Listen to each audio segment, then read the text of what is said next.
Hello అండి. చూస్తున్నారు కదా! ఇది తెల్ల గల్జేరు మొక్క. చాలా అద్భుతమైన గుణాలున్న మొక్క. ఒకసారి దీని గురించి తెలుసుకుందాం. పొలం గట్ల వెంబడి దొరికే ఓ నేలబారు తీగ మొక్క ఇది. వర్షం పడగానే ఎక్కడ పడితే అక్కడ చకచకా మొలిచి కనిపించే అద్భుతమైన మూలిక గలిజేరు మొక్క.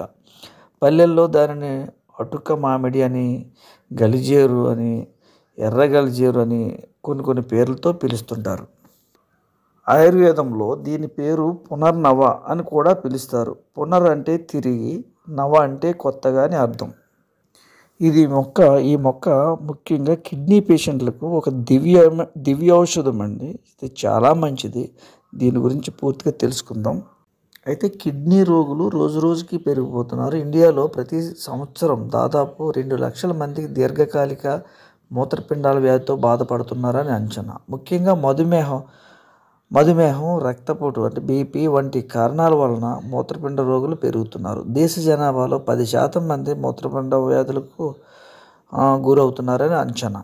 కిడ్నీల విషయంలో నిర్లక్ష్యం వహిస్తే ప్రాణాలకే ముప్పు ఏర్పడే అవకాశం ఉందని ఆరోగ్య నిపుణులు పదే హెచ్చరిస్తున్నారు. అయితే ప్రకృతిపరమైన ఔషధ గుణాలున్న మొక్కలను ఉపయోగించుకున్నట్లయితే మన ఆరోగ్యాన్ని చాలా వరకు కాపాడుకోవచ్చు. అంటే మన ఆరోగ్యం మన చేతుల్లోనే ఉంది. అలాంటి మొక్కల్లో అద్భుతమైన ఔషధ గుణాలు ఉన్న మొక్క తెల్ల గల్జేరు మొక్క. ఇది కిడ్నీని బాగుపరచడంలో ప్రముఖ పాత్ర వహిస్తుంది. పాడైన కిడ్నీలను సైతం బాగు చేసే అద్భుతమైన లక్షణాలు కలిగిన మొక్క తెల్ల గలిజేరు మొక్క. ప్రధానంగా ఈ మొక్క 2 రకాలుగా ఉంది. తెల్ల పూలు ఉంటే తెల్ల గలిజేరు అని, ఎర్ర పూలు ఉంటే ఎర్ర గలిజేరు అని పిలుస్తారు. నేల మీద పాకి ఈ మొక్కకు ఆకులు గుండ్రంగా అర్ధరూపాంతరంగా ఉంటాయి. అయితే ఔషధ గుణాలు రెండింటికి ఒకేలా ఉన్న తెల్ల గలిజేరు మొక్క ఉత్తమం అనేసి ఈ వైద్య నిపుణులు చెబుతున్నారు. ఈ మొక్కలో యాంటీ ఆక్సిడెంట్లు చాలా అధికంగా ఉంటాయి.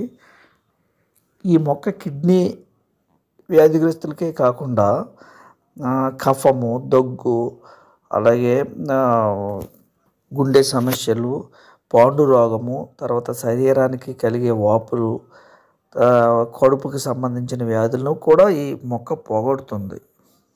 కాబట్టి ఇది పల్లెల్లోనూ పట్టణాల్లోనూ ఎక్కడ పడితే అక్కడ రోడ్ల పక్కన, తర్వాత చెట్లు దగ్గర, తర్వాత పిచ్చి మొక్కల పక్కన ఎక్కడ పడితే అక్కడ దొరుకుతుందండి. ఇది కంపల్సరీ ఖచ్చితంగా ఆరోగ్యంగా ఉన్న వాళ్ళు సైతం, అలాగే కిడ్నీ సమస్యలు ప్రధానంగా కిడ్నీ పాడైన వాళ్ళు ఒక క్రమ పద్ధతిలో వాడాలి.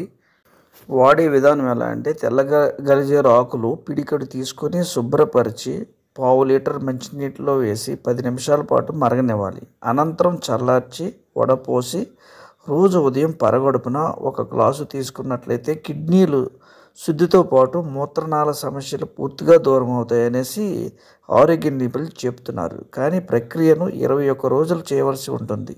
ఇది తీసుకున్న తర్వాత అరగంట ఏమీ తీసుకోకూడదు. అలా తీసుకోవడం వల్ల కిడ్నీ రోగులకు డయాలసిస్ ప్రాబ్లం కూడా లేకుండా ఇది నయం చేస్తుంది అనేసి ఆరోగ్య నిపుణులు చెప్తున్నారనమాట. అంతేకాకుండా ఇది సర్వరోగ నివారణ అండి. చాలా వరకు అంటే కుష్టు వ్యాధికి, అట్లాగే చాలా సర్వ జ్వరాల నివారణకు కూడా ఈ ఆకు ఉపయోగపడుతుంది అనేసి చెప్తున్నారనమాట. కాబట్టి ప్రధానంగా కిడ్నీ రోగులు ఈ తెల్ల గలిజేరు ఆకు వాడటం తప్పనిసరి. ఎక్కడ పడితే అక్కడ దొరుకుతుంది. తప్పనిసరిగా వాడి చూడండి.